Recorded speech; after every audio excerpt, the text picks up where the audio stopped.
ಸ್ನೇಹಿತರೆ, ಮೀಡಿಯಾ ಮಾಸ್ಟರ್ಸ್ಗೆ ಸ್ವಾಗತ ಸುಸ್ವಾಗತ.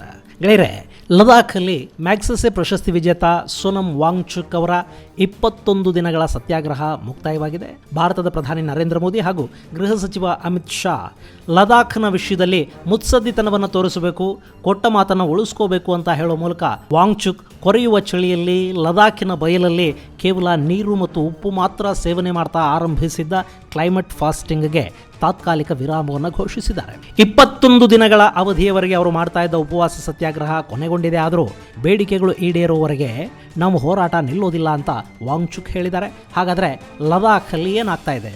ಸೋನಂ ವಾಂಗ್ಚುಕ್ ಸೇರಿದಂತೆ ಅಲ್ಲಿ ಸಾವಿರಾರು ಜನ ಸತ್ಯಾಗ್ರಹಿಗಳ ಬೇಡಿಕೆಯಾದರೂ ಏನು?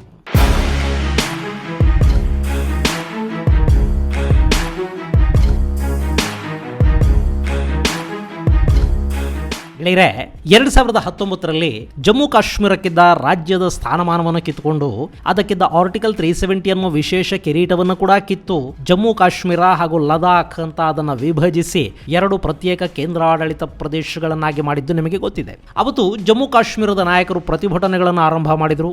ಆರ್ಟಿಕಲ್ 370 ರದ್ದಾದ್ರೆ ಇಡೀ ಕಾಶ್ಮೀರ ಕಣಿವೆಗೆ ಬೆಂಕಿ ಬೀಳುತ್ತೆ ಅಂತ ಅಬ್ಬರಿಸಿದ್ರು. ಕಾಶ್ಮೀರ ಭಾರತದಿಂದ ಬೇರಾಗತ್ತೆ ಅಂತ ಧಮಕಿ ಕೊಟ್ಟಿದ್ರು. ಆದ್ರೆ ಅಂಥದ್ದೇನೂ ಆಗಲಿಲ್ಲ. ಕಾಶ್ಮೀರದಲ್ಲಿ ಕಲ್ಲು ತೂರಾಟ ನಿಂತೋಯ್ತು. ಭಯೋತ್ಪಾದಕ ಚಟುವಟಿಕೆಗಳು ಕಡಿಮೆ ಆದವು. ಅಲ್ಲಿನ ರಾಜಕೀಯ ನಾಯಕರು ಹಾಗೂ ಪಟ್ಟಭದ್ರರ ಪಾಲಾಗ್ತಾ ಇದ್ದ ಕೇಂದ್ರದ ಯೋಜನೆಗಳು ಜನಸಾಮಾನ್ಯರನ್ನ ಕೂಡ ತಲುಪುವ ಹಾಗಾಯಿತು. ಜಮ್ಮು ಕಾಶ್ಮೀರಕ್ಕೆ ವಿದೇಶಿ ಹೂಡಿಕೆಗಳು ಬಂದವು. ಕಾಶ್ಮೀರದ ಅಭಿವೃದ್ಧಿ ಕೂಡ ಆಗ್ತಾ ಇದೆ. ಅಲ್ಲಿ ಉದ್ಯೋಗ ಸೃಷ್ಟಿ ಆಗ್ತಾ ಇದೆ. ಟೂರಿಸಂ ಬೆಳೀತಾ ಇದೆ. ಕೇಂದ್ರ ಸರ್ಕಾರ ಜಮ್ಮು ಕಾಶ್ಮೀರದ ಅಭಿವೃದ್ಧಿಗೆ ಹಣವನ್ನು ಪಂಪ್ ಮಾಡ್ತಾ ಇದೆ. ಅಲ್ಲಿನ ಜನ ಕೂಡ ಖುಷ್. ಆದರೆ ಲದಾಖ್ಗೆ ಏನು ಸಿಗ್ತಾ ಇದೆ? ಆರ್ಟಿಕಲ್ 370 ರದ್ದಾದ ನಂತರ ಯಾವ ಗಲಾಟೆಗಳನ್ನೂ ಮಾಡದೆ ಕೇಂದ್ರ ಸರ್ಕಾರದ ನಿರ್ಧಾರವನ್ನು ಮುಕ್ತವಾಗಿ ಸ್ವಾಗತಿಸಿದ್ದ ಲದಾಖ್ಗೆ ಆರ್ಟಿಕಲ್ 370 ರದ್ದತಿಯಿಂದಾದ ಲಾಭ ಏನು? ಈಗ ನೋಡಿ, ಆರ್ಟಿಕಲ್ 370 ಹಾಗೂ ಸ್ಟೇಟ್ಹುಡ್ ರದ್ದತಿ ಸರಿಯಲ್ಲ ಅಂತ ಕೇಂದ್ರದ ನಿರ್ಧಾರವನ್ನು ಪ್ರಶ್ನಿಸಿ ಸುಪ್ರೀಂ ಕೋರ್ಟ್ನ ಮೆಟ್ಟಿಲೇರಿದ್ದ ಕಾಶ್ಮೀರದಲ್ಲಿ ಈಗ ಚುನಾವಣೆಗಳನ್ನು ನಡೆಸಬೇಕು ಅಂತ ನ್ಯಾಯಾಲಯ ಕೂಡ ತೀರ್ಪು ಕೊಟ್ಟಿದೆ. ಅವರಿಗೆ ಮತ್ತೆ ಸ್ಟೇಟ್ಹುಡ್ ಕೂಡ ಸಿಗುತ್ತೆ. ಅಲ್ಲಿ ಜನಪ್ರತಿನಿಧಿಗಳು ಆಯ್ಕೆಯಾಗಿ ಬರ್ತಾರೆ. ಅಲ್ಲಿನ ಮುಂದೆ ವಿಧಾನಸಭೆ ಅಸ್ತಿತ್ವದಲ್ಲಿರುತ್ತೆ. ಆದರೆ ಲದಾಖಲ್ಲಿ ಅದು ಕೇಂದ್ರಾಡಳಿತ ಪ್ರದೇಶವಾಗೇ ಇರಬೇಕು. ಗೆಳೆಯರೆ, ಇಲ್ಲಿ ಕೇಂದ್ರಾಡಳಿತ ಪ್ರದೇಶ ಅಂದರೆ ಬ್ಯೂರೋಕ್ರಸಿ ಆಡಳಿತ. IAS ದೇವರುಗಳು ನಮ್ಮನ್ನು ಆಳ್ತಾ ಇರ್ತಾರೆ. ಅವ್ರಿಗೆ ನಮ್ಮ ಸಮಸ್ಯೆಗಳು ಅರ್ಥ ಆಗೋದಿಲ್ಲ. ಒಂದು UPSC ಪಾಸ್ ಆಗಿಬಿಟ್ವಿ ಅನ್ನೋ ಕಾರಣಕ್ಕೆ ಅವ್ರ ನೆಲದ ಮೇಲೆ ನಿಲ್ಲೋದೇ ಕಡಿಮೆ. ಪ್ರಜಾಪ್ರಭುತ್ವ ಅನ್ನೋದು ಕಂಟ್ರೋಲ್ ಮಾಡದೇ ಇದ್ದರೆ ಬ್ಯೂರೋಕ್ರಸಿ ನಮ್ಮನ್ನು ಸುಲುಕೊಂಡು ತಿಂದುಬಿಡುತ್ತೆ. ಅಧಿಕಾರಿಗಳ ಮೇಲೆ ನಿಯಂತ್ರಣ ಇರೋದಿಲ್ಲ. ಅವರು ಯಾರಿಗೂ ಉತ್ತರದಾಯಿಗಳಲ್ಲ. ಅಟ್ಲೀಸ್ಟ್ ಯಾವನಾದರೂ ಶಾಸಕ ಕೆಲಸ ಮಾಡಲಿಲ್ಲ ಅಂದರೆ, ನಮ್ಮ ಸಮಸ್ಯೆಗಳಿಗೆ ಸ್ಪಂದಿಸಲಿಲ್ಲ ಅಂದರೆ ಮುಂದಿನ ಚುನಾವಣೆಗಳೆಲ್ಲ ಅವನಿಗೆ ಪಾಠ ಕಲಿಸ್ಬೋದು. ಆದರೆ ಈ ಸರ್ಕಾರಿ ಅಧಿಕಾರಿಗಳಿಗೆ ಏನು ಪಾಠ ಕಲಿಸ್ತೀರಾ? ಹೆಂಗೆ ಪಾಠ ಕಲಿಸ್ತೀರಾ? ಇದೆಲ್ಲ ಕೂಡ ಈಗ ಲದಾಖಿಗಳ ಅಸಮಾಧಾನಕ್ಕೆ ಕಾರಣ ಆಗ್ತಾ ಇದೆ. ಆರ್ಟಿಕಲ್ 370 ರದ್ದತಿಯಿಂದ ನಮಗೇನು ಸಿಕ್ತು? ಕೇಂದ್ರ ಸರ್ಕಾರವನ್ನು ಬೆಂಬಲಿಸಿದ್ರಿಂದ ನಾವು ಗಳಿಸಿದ್ದೇನು ಅನ್ನೋ ಪ್ರಶ್ನೆ ಅವರನ್ನೀಗ ಕಾಡೋದಕ್ಕೆ ಶುರು ಮಾಡಿದೆ.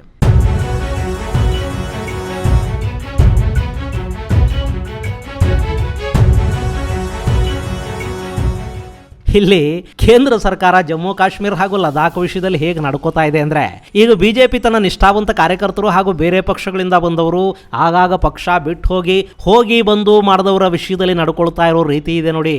ಹಾಗೇನೆ ಲದಾಖ್ ಮತ್ತು ಜಮ್ಮು ಕಾಶ್ಮೀರಗಳ ವಿಷಯದಲ್ಲಿ ಕೇಂದ್ರ ಸರ್ಕಾರ ನಡ್ಕೋತಾ ಇದೆ. ಪಕ್ಷ ಬಿಟ್ಟು ಹೋದವನು, ಪಕ್ಷಕ್ಕೆ ಡ್ಯಾಮೇಜ್ ಮಾಡಿ ಮತ್ತೆ ಪಾರ್ಟಿಗೆ ವಾಪಸ್ ಬಂದವನು, ಬಿಟ್ಟು ಹೋಗ್ತೀನಿ ಅಂತ ಹೆದರಿಸೋವನಿಗೆ BJPಯಲ್ಲಿ ಸ್ವಲ್ಪ ಬೆಲೆ ಜಾಸ್ತಿ. ಅಂಥವರ ವಂಶಗಳನ್ನು ಬೇಕಾದರೂ ಇವರು ತಲೆ ಮೇಲೆ ಇಟ್ಕೊಂಡು ಸಾಕಿಬಿಡ್ತಾರೆ. ಆದರೆ ಪಾಪ ಯಾರು ಪಕ್ಷನೇ ಎಲ್ಲ ಅನ್ನೋ ಥರ ಇರ್ತಾರೋ, ಯಾರು ನಮ್ಮನ್ನು ಬಿಟ್ಟು ಹೋಗೋದಿಲ್ಲ ಅನ್ನೋ ನಂಬಿಕೆ ಇರುತ್ತೋ ಅಂಥವರಿಗೆ ಅಲ್ಲಿ ಏನೂ ಸಿಗೋದಿಲ್ಲ. ಅವನು ಮಣ್ಣು ಹೊತ್ಕೊಂಡು ಬಿದ್ದಿರಬೇಕು ಅಷ್ಟೇ. ಈಗ ಲದಾಖ್ ವಿಷಯದಲ್ಲೂ ಆಗ್ತಾ ಇರೋದು ಅದೇ. ಅವರಿಗೆ ಈಗ ನಾವು ಪಡ್ಕೊಂಡಿದ್ದಕ್ಕಿಂತ ಕಳ್ಕೊಳ್ತಾ ಇರೋದು ಹೆಚ್ಚು ಅನ್ನಿಸ್ತಾ ಇದೆ. ಹೀಗಾಗಿ ಅವರು ಕೂಡ ಪ್ರತಿಭಟನೆಗೆ ಇಳಿದಿದ್ದಾರೆ. ಸೋನಂ ವಾಂಗ್ಚುಕ್ ಆ ಪ್ರತಿಭಟನೆಯ ನೇತೃತ್ವವನ್ನು ವಹಿಸಿಕೊಂಡಿದ್ದಾರೆ. ಗೆಳೆಯರೆ, ಇಲ್ಲಿ ಲದಾಖ್ ಜನರ ಡಿಮ್ಯಾಂಡ್ಗಳು ಈಡೇರಿಸೋದಕ್ಕೆ ಸಾಧ್ಯನೇ ಇಲ್ಲದಂಥವೇನಲ್ಲ. ಅವರು ನಮಗೂ ಒಂದು ಪ್ರತ್ಯೇಕ ರಾಜ್ಯದ ಸ್ಥಾನಮಾನ ಕೊಡಿ ಅಂತ ಕೇಳ್ತಾ ಇದ್ದಾರೆ, ಜಮ್ಮು ಕಾಶ್ಮೀರಕ್ಕೆ ಕೊಟ್ಟ ಹಾಗೆ. ಇನ್ನು ಎರಡನೆಯದಾಗಿ ಸಂವಿಧಾನದ 6ನೇ ಅನುಸೂಚಿಯ ಪ್ರಕಾರ ಲದಾಖ್ಗೆ ಪರಿಶಿಷ್ಟ ಪಂಗಡದ ಸ್ಥಾನಮಾನವನ್ನು ಅವರು ಕೇಳ್ತಾ ಇದ್ದಾರೆ. 3ನೇಯದ್ದಾಗಿ ಸ್ಥಳೀಯರಿಗೆ ಉದ್ಯೋಗಾವಕಾಶಗಳಲ್ಲಿ ಮೀಸಲಾತಿ ಕೊಡಿ ಅಂತ ಕೇಳ್ತಾ ಇದ್ದಾರೆ. ಗೆಳೆಯರೆ, ಇಲ್ಲಿ ಲದಾಖ್ನ ಜನ ಈ ಬೇಡಿಕೆಗಳನ್ನು ಇಡ್ತಿರೋದು ಯಾಕೆ ಅನ್ನೋದು ಅರ್ಥ ಆಗಬೇಕು ಅಂದರೆ, ಮೊದಲು ನಮಗೆ ಲದಾಖ್ ಅರ್ಥ ಆಗಬೇಕು. ನೀವಿಲ್ಲಿ ಮ್ಯಾಪಲ್ಲಿ ನೋಡ್ತಾ ಇದ್ದೀರಲ್ಲ, ಇದು ಲದಾಖ್. ಇದರಲ್ಲಿ ಪಾಕಿಸ್ತಾನದ ವಶದಲ್ಲಿರೋ ಗಿಲ್ಗಿಟ್ ಬಾಲ್ಟಿಸ್ತಾನ ಇದೆ, ಕಾರ್ಗಿಲ್ ಪ್ರದೇಶ ಇದೆ, ಲೇಹ್ ಪ್ರಾಂತ ಇದೆ, ಹಾಗೆ ಚೈನಾ ಆಕ್ರಮಿಸಿಕೊಂಡಿರೋ ಅಕ್ಸಾಯ್ಚಿನ್ ಪ್ರದೇಶ ಕೂಡ ಇದೆ. ಈ 4 ವಿಭಾಗಗಳಲ್ಲಿ ಸದ್ಯಕ್ಕೆ ಭಾರತದ ಹಿಡಿತದಲ್ಲಿರೋದು 2 ಪ್ರಮುಖ ಪ್ರದೇಶಗಳು ಮಾತ್ರ. ಹಾಗೆ ಲೇಹ್ನಲ್ಲಿ ಲದಾಖಿ ಬುಡಕಟ್ಟು ಜನ ಹೆಚ್ಚಾಗಿದ್ರೆ ಕಾರ್ಗಿಲ್ನಲ್ಲಿ ಮುಸ್ಲಿಮರ ಸಂಖ್ಯೆ ಹೆಚ್ಚು. ಈ ಲದಾಖ್ 59,146 ಚದರ ಕಿಲೋಮೀಟರ್ನಷ್ಟು ವಿಸ್ತೀರ್ಣವನ್ನು ಹೊಂದಿದೆ. ಇಲ್ಲಿ ಒಟ್ಟು 2.25 ಲಕ್ಷದಷ್ಟು ಜನ ಇದ್ದಾರೆ. ಅದರಲ್ಲಿ ಕಾರ್ಗಿಲ್ ಜಿಲ್ಲೆಯಲ್ಲಿ 1,40,000ಕ್ಕೂ ಹೆಚ್ಚು ಜನ ಇದ್ರೆ ಲೇಹ್ನಲ್ಲಿ 1,30,000ಕ್ಕೂ ಅಧಿಕ ಜನ ಇದ್ದಾರೆ. ಈ ಲದಾಖ್ ಅಲ್ಲಿ ಒಟ್ಟು ಜನಸಂಖ್ಯೆಯ ಪೈಕಿ 46.41% ಇಸ್ಲಾಂ, 39.65% ಬುದ್ಧಿಸ್ಟುಗಳು, 12.1% ಹಿಂದೂಗಳು, 0.83% ಸಿಖ್ರು, ಹಾಗೆ ಇನ್ನುಳಿದ 1% ಇನ್ನಿತರ ಮತಧರ್ಮಗಳ ಜನ ಇದ್ದಾರೆ. ಸೊ ಸದ್ಯಕ್ಕೆ ಲದಾಖ್ ಅಲ್ಲಿ ಮುಸ್ಲಿಮರದ್ದೇ ಪ್ರಾಬಲ್ಯ ಹೆಚ್ಚು. ಹೀಗಾಗಿ ಇಲ್ಲಿ ಡೆಮೋಗ್ರಫಿಯ ಬದಲಾವಣೆಯಿಂದಾಗಿ ಮುಂದೊಂದಿನ ತಮ್ಮ ಅಸ್ತಿತ್ವಕ್ಕೆ ಧಕ್ಕೆ ಬಂದಿತ್ತು ಅನ್ನೋ ಭಯ ಲದಾಖಿ ಬುಡಕಟ್ಟು ಜನರನ್ನ ಕಾಡ್ತಾ ಇದೆ. ಸೊ ಅವರು ಲದಾಖ್ ಹಾಗೂ ಕಾರ್ಗಿಲ್ಗಳಿಗೆ 2 ಪ್ರತ್ಯೇಕ ಲೋಕಸಭಾ ಕ್ಷೇತ್ರಗಳನ್ನು ಕೇಳ್ತಾ ಇದ್ದಾರೆ. ಅದೊಂದು ಕಡೆ ಇರಲಿ. ಈಗ ಅವರ ಪ್ರಮುಖ ಬೇಡಿಕೆ ಅಂದ್ರೆ ಲದಾಖ್ಗೆ ಆರ್ಟಿಕಲ್ 371 ಅಡಿಯಲ್ಲಿ ಒಂದಷ್ಟು ವಿಶೇಷ ಸ್ಥಾನಮಾನಗಳನ್ನು ಕೊಡುವುದು ಹಾಗೂ ಸಂವಿಧಾನದ 6ನೇ ಶೆಡ್ಯೂಲ್ ಅನ್ನು ಜಾರಿಗೆ ತರುವ ಮೂಲಕ ಲದಾಖ್ ಪ್ರಾಂತದ ಪ್ರಕೃತಿ ಮತ್ತು ಸಂಸ್ಕೃತಿಗಳಿಗೆ ಸಾಂವಿಧಾನಿಕ ರಕ್ಷಣೆಯನ್ನು ಕೊಡಬೇಕು ಅನ್ನೋದು.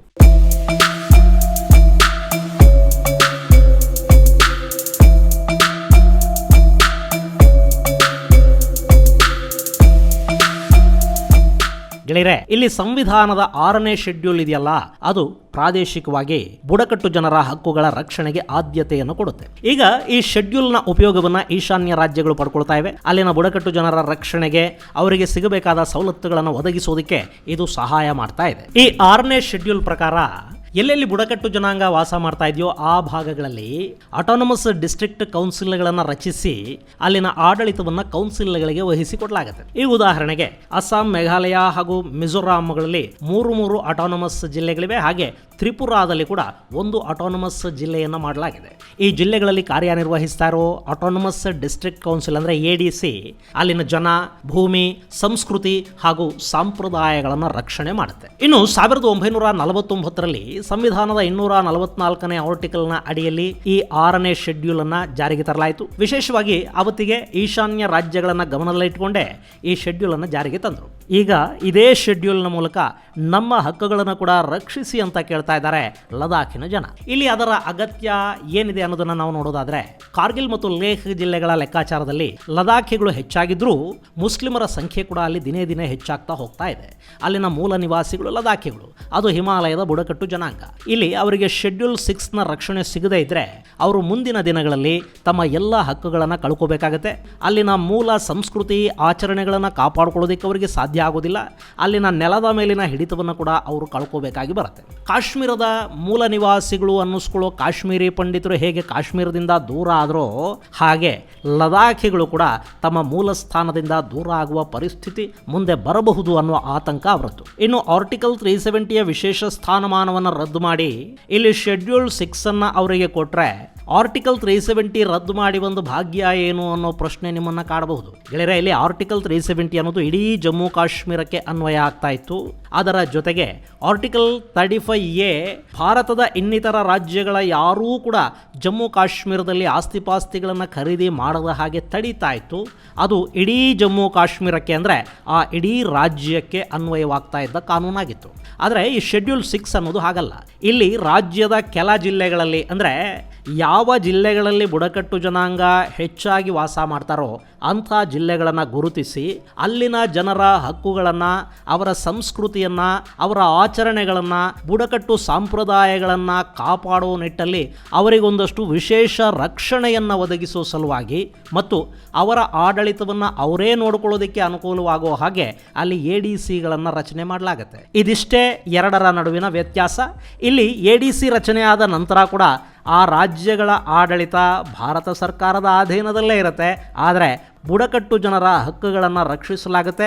ಅವರ ಆಚರಣೆಗಳು, ಸಂಪ್ರದಾಯಗಳಿಗೆ ಸಾಂವಿಧಾನಿಕ ಭದ್ರತೆಯನ್ನು ಒದಗಿಸುವ ಕೆಲಸವನ್ನು ಈ ಶೆಡ್ಯೂಲ್ 6 ಮಾಡುತ್ತೆ. ಹೀಗಾಗಿನೇ ಲದಾಖಿನ ಜನ ಈಶಾನ್ಯ ರಾಜ್ಯಗಳ ಬುಡಕಟ್ಟು ಜನಾಂಗಕ್ಕೆ ಸಿಗ್ತಾ ಇರೋ ಶೆಡ್ಯೂಲ್ 6 ಅನ್ನು ನಮಗೆ ಕೂಡ ಕೊಡಿ, ನಮ್ಮ ಲದಾಖ್ಗೆ ಕೂಡ ಒಂದು ಸಾಂವಿಧಾನಿಕ ರಕ್ಷಣೆಯನ್ನು ಕೊಡಿ ಅಂತ ಕೇಳ್ತಾ ಇದ್ದಾರೆ.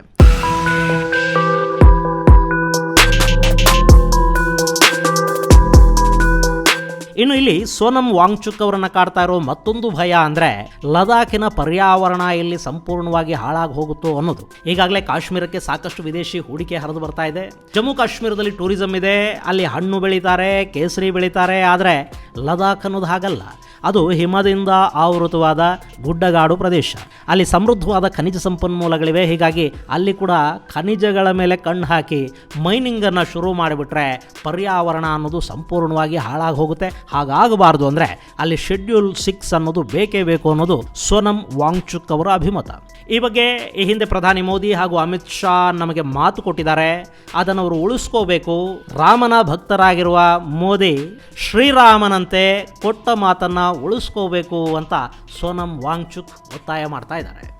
मगर इतने गुहार लगाने के बावजूद सरकार से एक शब्द भी अभी तक नहीं आया.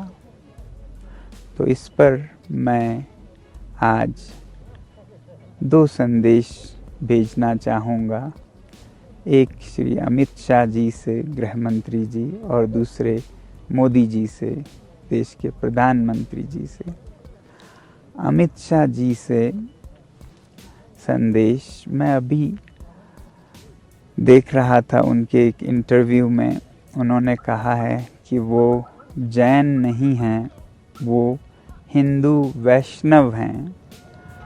वैष्णव हिंदू क्या होते हैं, परिभाषाएं अलग होंगी, मगर मुझे जो सबसे अच्छा लगा, वैष्णव जन तो तेने कहिए पीर पराई जाने रे, पर दुखे उपकार करे तो ये मन अभिमान न आने रे. वैष्णव जन उनको कहते हैं जो औरों की पीड़ा, औरों के दुख को समझते हैं. तो वो लद्दाख के लोगों के इस सच्चे दुख और दर्द को समझें तो वो वैष्णव हैं. और दूसरा, मोदी जी भगवान राम के बहुत बड़े भक्त हैं. उन्होंने राम मंदिर बनाए, जो कि बहुत अच्छी बात है. मगर भगवान राम के आदर्श क्या हैं? उनके आदर्श रामचरितमानस में रघुकुल रीति सदा चली आए, प्राण जाए पर वचन न जाए. भगवान राम ने 14 बरस का वनवास लिया सिर्फ इसलिए कि वो वचन नहीं टूटने देना चाहते थे. आज बस इतना ही. बहुत बहुत धन्यवाद. जय हिंद. ಗೆಳೆಯರೆ, ಸೋನಂ ವಾಂಗ್ಚುಕ್ ಅವರ ಈ ಪ್ರತಿಭಟನೆಗೆ ಬಹುತೇಕ ಲದಾಖ್ ಬೆಂಬಲವನ್ನು ವ್ಯಕ್ತಪಡಿಸಿದೆ. ಕಳೆದ 20 ದಿನಗಳಿಂದ ಸುಮಾರು 60,000ಕ್ಕೂ ಹೆಚ್ಚು ಜನ ಪ್ರತಿಭಟನೆಯಲ್ಲಿ ಭಾಗವಹಿಸಿದ್ದಾರೆ. ವಾಂಗ್ಚುಕ್ ಅವರ ಜೊತೆ ಸಾಂಕೇತಿಕ ಉಪವಾಸವನ್ನೂ ಮಾಡಿದ್ದಾರೆ. ಲದಾಖ್ನ ಜನಸಂಖ್ಯೆನೇ ಸುಮಾರು 2.25 ಲಕ್ಷ. ಆ ಪೈಕಿ 60,000 ಮಂದಿ ಪ್ರತಿಭಟನೆಯಲ್ಲಿ ಭಾಗವಹಿಸಿದ್ದಾರೆ ಅಂದರೆ ಅಲ್ಲಿನ ಜನರ ಒತ್ತಾಯ ಎಷ್ಟರ ಮಟ್ಟಿಗಿದೆ ಅನ್ನೋದನ್ನು ನಾವಿಲ್ಲಿ ಅರ್ಥ ಮಾಡ್ಕೋಬೇಕು. ಇನ್ನು ಈ ಸೋನಂ ವಾಂಗ್ಚುಕ್ ಇಂಜಿನಿಯರ್ ಹಾಗೂ ಶಿಕ್ಷಣ ತಜ್ಞ ಕೂಡ. ಅವರ ಕಥೆಯನ್ನು ಆಧಾರವಾಗಿಟ್ಕೊಂಡೆ 3 ಇಡಿಯಟ್ಸ್ ಅನ್ನೋ ಸಿನಿಮಾ ಕೂಡ ಬಂದಿತ್ತು. ಈ ಭಾಗದಲ್ಲಿ ಚಳಿಗಾಲದಲ್ಲಿ ಬೆಚ್ಚಗಿರೋ ಥರದ ಟೆಂಟ್ಗಳನ್ನ ಸೋನಂ ವಾಂಗ್ಚುಕ್ ಭಾರತೀಯ ಸೇನೆಗಾಗಿ ಆವಿಷ್ಕಾರ ಮಾಡಿದ್ದಾರೆ. ಹಿಮಾಲಯದಲ್ಲಿ ಇಂಟರ್ನೆಟ್, ವೈಫೈ ಸಿಗೋದಿಲ್ಲ ಅನ್ನೋ ಕಾರಣಕ್ಕೆ ಲೈಫೈ ವ್ಯವಸ್ಥೆಯನ್ನ ಮಾಡಿದವರು ವಾಂಗ್ಚುಕ್. ಅಲ್ಲಿನ ಪರ್ಯಾವರಣದ ಉಳಿವಿಗಾಗಿ, ನೀರಿನ ಸಮಸ್ಯೆಯ ಪರಿಹಾರಕ್ಕಾಗಿ ಕೃತಕ ಹಿಮಸ್ತೂಪಗಳನ್ನು ನಿರ್ಮಾಣ ಮಾಡುವ ಅವರ ಪ್ರಯತ್ನ ವಿಪರೀತ ಜನಮನ್ನಣೆಯನ್ನು ಕೂಡ ಪಡ್ಕೊಂಡಿತ್ತು. ಅತಿಯಾದ ಅಭಿವೃದ್ಧಿ, ಪ್ರಕೃತಿಯನ್ನು ದೋಚುವ ಮನುಷ್ಯನ ಲಾಲಸೆಯಿಂದ ಲದಾಖ್ ಭಾಗವನ್ನು ಕಾಪಾಡಬೇಕು ಅನ್ನೋ ವಾಂಗ್ಚುಕ್ ಅವರ ಪ್ರಯತ್ನಕ್ಕೆ ಗೆಲುವು ಸಿಗಲಿ. ಇದು ಗೆಳೆಯರೆ, ಲದಾಖಲ್ಲಿ ಸೋನಂ ವಾಂಗ್ಚುಕ್ ಅವರ ಹೋರಾಟಕ್ಕೆ ಸಂಬಂಧಪಟ್ಟ ಒಂದಷ್ಟು ಮಾಹಿತಿ. ಮುಂದಿನ ಸಂಚಿಕೆಯಲ್ಲಿ ಮತ್ತಷ್ಟು ವಿಶೇಷಗಳ ಜೊತೆ ಮತ್ತೆ ಭೇಟಿಯಾಗೋಣ. ಅಲ್ಲಿವರೆಗೆ ಜೈ ಹಿಂದ್, ಜೈ ಕರ್ನಾಟಕ.